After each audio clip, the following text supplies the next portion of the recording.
राम राम उग्रसेन जी। Plot ना लेकर आज की थे बात बताने ला रहे हो के बात ही किस सन में थे वो प्लाट खरीदियो कितना टाइम बैठे थे रिया 2002 में लियो बाबू जी। हाँ। आज मैं 15 साल रही हूँ। मेरी लत टूटे बाद में मैं बीमार हो गई। मेरी हालत बहुत खराब हो गई। मार्केट छोड़कर मैं किराए पर आ गया साहब। धान मंडी के अंदर धान मंडी के अंदर मैं किराए पर आ गया। मेरे को कोई साधन कोई ना मैं लेन देन ना मैंने कोई। अब के काम करो थे? अब तो मैं रेडी लगाऊंगा जी। कोई रेडी लगो कोई सुनाई को नहीं खटी मेरी थे कटे कटे फिरिया यो कन जाइयो जी कालू छन्ने कन जाइयो कालवा कन जाइयो मील की तरफ ही जा गए मैं। मील बोलियो विधायक जी के ना मील विधायक नहीं जाके नहीं कस नहीं जी के कस नहीं है मैं गयो अपन तो कस नहीं बोलियो बेटा फोन कौन मिला नहीं तो सारी बात मैं करा दूंगा। ठीक है। मतलब नगर पालिका ने ये आश्वासन दिया है कि हम हटा देंगे। नगर वाले में क्या है कि हम जांच करेंगे। जांच करने के बाद बताएंगे आप। जांच आप पट्टा रखते सामने बोले आपका पट्टा दिया हुआ है जांच क्या कर रहे हो? नगर पालिका के दिए हुआ है। मैंने तो कहा बोलो कि हम जांच करें बिना क्या बताएं आपकी जी है कोई किसी का आप कब्जा कर रहे। जय किसान साथियों, सबसे पहले तो किसान जागृति मंच विवेकशील विचार मंच के सारे साथियों को आने वाली दीपावली की हार्दिक शुभकामनाएं, अग्रिम शुभकामनाएं। साथियों, इस मामले के बारे में आप सच्चाई जानोगे तो हैरान रह जाओगे। और अगर आप संवेदनशील इंसान हो और अगर आप में इंसानियत जिंदा है तो सच्चाई जानकर आपके पैरों तले जमीन खिसक जाएगी। आज तक होता ये आया था कि कब्जे के जितने भी प्लाट थे उन प्लाटों पर नगरपालिका अपने बोर्ड लगाती थी, लेकिन सूरतगढ़ नगरपालिका में अब भ्रष्टाचार के साथ अत्याचार का ऐसा कॉकटेल बनता जा रहा है जहां पर अगर आपकी पहुंच नेताओं तक नहीं है, आप सीधे साधे इंसान हैं और आपको ज्यादा जानकारी नहीं है तो कोई मायने नहीं रखता कि आपके भूखंड का कब्जा है या पट्टा है।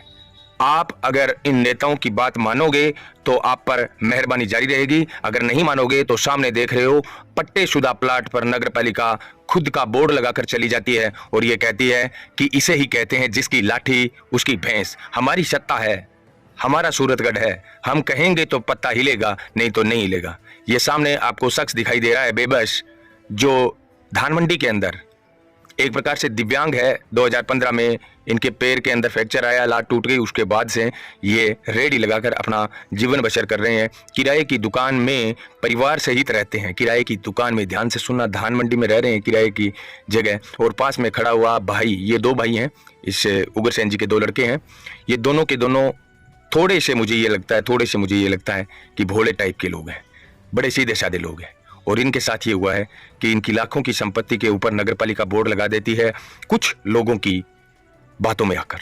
और वो कुछ लोग हैं कौन पता है आपको? वार्ड नंबर 11 के पार्षद पति जाकिर साहब और कुछ और लालची लोग, कुछ पड़ोसी भी हैं उसके अंदर और कुछ और लोग भी हैं। और कुछ लोग तो ऐसे हैं जो भाई उग्रसेन जी को ये कह रहे हैं हम तुम्हारा प्लाट छुड़ा देंगे, आधा प्लाट दे दो। अब ये क्या है, रीको के जस्ट पीछे की मेन रोड है। अब इस मेन रोड के ऊपर आपको पता है रेट भूखंडों के आसमान छू रहे हैं और इस मेन रोड पर लोग चाहते हैं कि हम दुकान काट लें, आधा इसको दे दें, आधा खुद रख लें।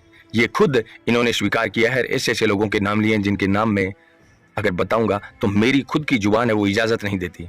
सियासत से पहले वो लोग किस प्रकार के थे, मेरी खुद का उनके प्रति नजरिया जो था वो बहुत अच्छा था, लेकिन सियासत में आने के बाद में उन लोगों ने इंसानियत तक बेच डाली। आज तक भ्रष्टाचार करते थे, अब अत्याचार की सारी हदें पार कर रहे हैं।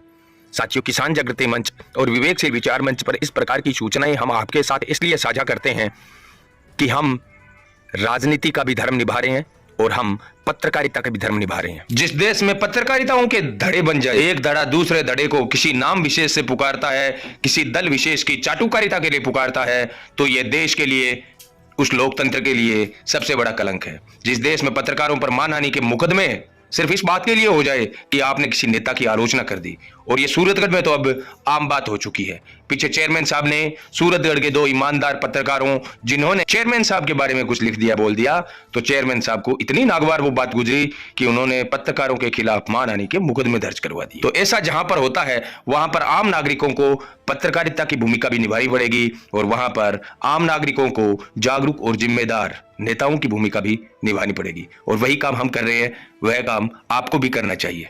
इससे पहले मैंने सूरतगढ़ शहर की सुंदरता को अनकट आपके साथ लाइव जब दिखाया था तब भी रुझान आए थे, राजनीति के साइड इफेक्ट वाले रुझान मेरे घर तक पहुंचे थे।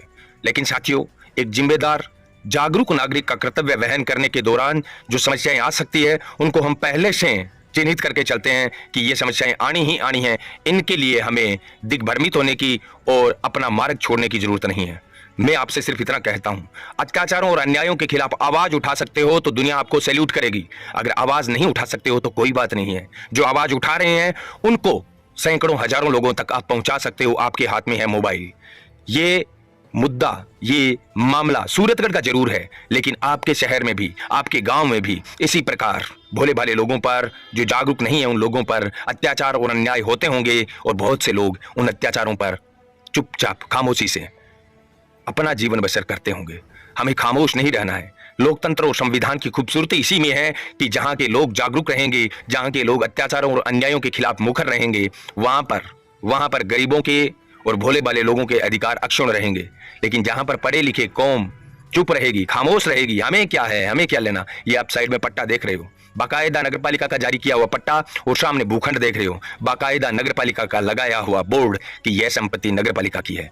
चेयरमैन साहब, ईओ साहब, ये पूरा शहर आपका ही है, आपकी ही संपत्ति है जब तक आपके पास सत्ता है। मुझे हर्ष और तर्ष तो इस बात पर है कि नगरपालिका सूरतगढ़ के ईओ साहब कहते हैं कि कौन लगा के आ गया बोर्ड, मुझे पता नहीं है। और नगरपालिका में लोगों से पूछते हैं तो नगरपालिका के लोग ही कहते हैं कि सर पता नहीं है कौन लगा के आ गया।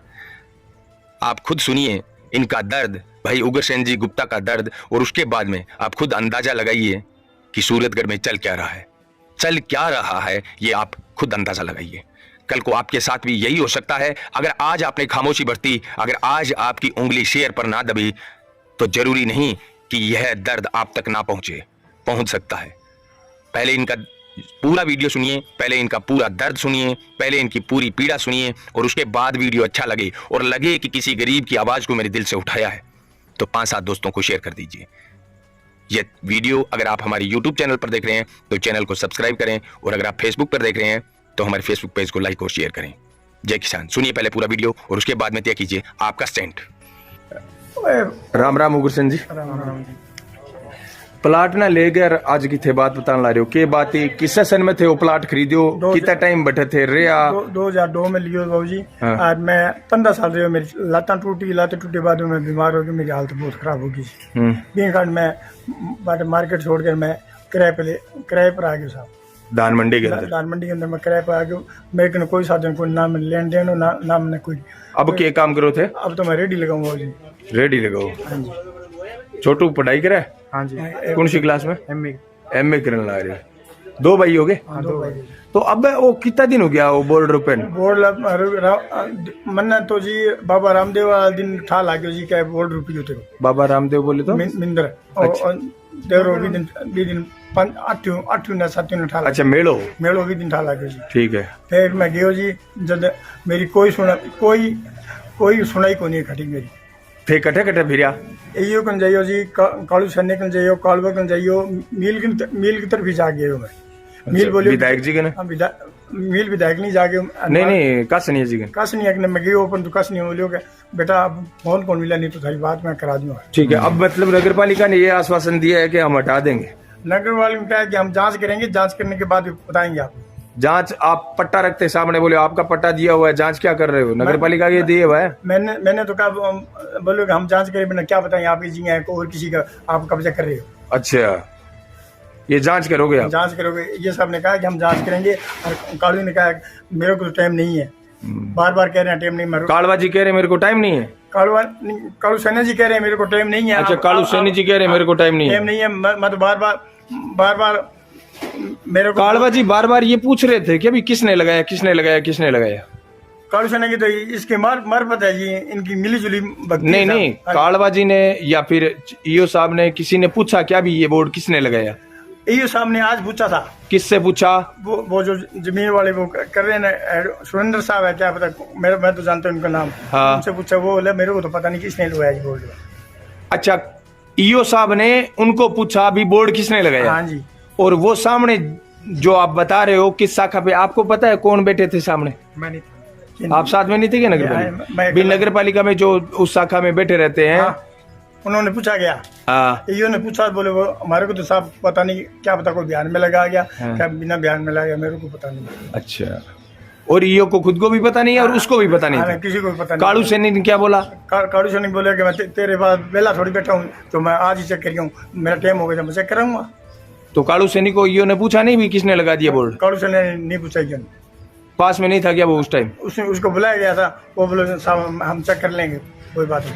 ठीक है, ठीक है भाई साहब। कालू जी, सैनी ने आपको ये कहा भाई ये प्लाट आपका है ही नहीं? है नहीं, ये राजपाल कौन है ये? राजपाल तो वो पड़ोसी का उसमें नक्शे में नाम लिखा है, उसकी बात कर रहा है। हाँ, उसकी बात कर रहा है ये। हाँ, तो वो तो पड़ोसी, मेरे को क्या पता कौन है कौन नहीं मैं वहाँ पर कल से नाट किया था कि मेरे को पता नहीं कौन है। तो कल बोले ये तो होना चाहिए, कहाँ था?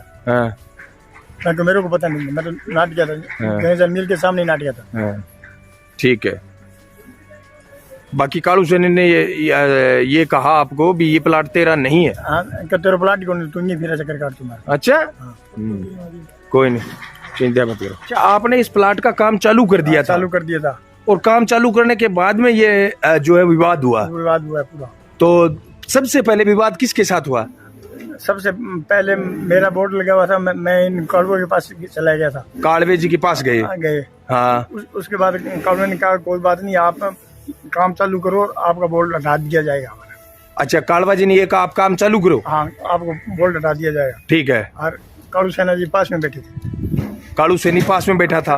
बोले कोई बात नहीं, काम चालू करो, हम उठा देंगे, कोई बात नहीं। ठीक है। उसके बाद में ये कितने दिन की बात हो गई? ये जी इन्होंने लगभग अंदाजे से बता दो, 5, 7, 10 दिन में मैंने बाद में काम चालू कर दिया था।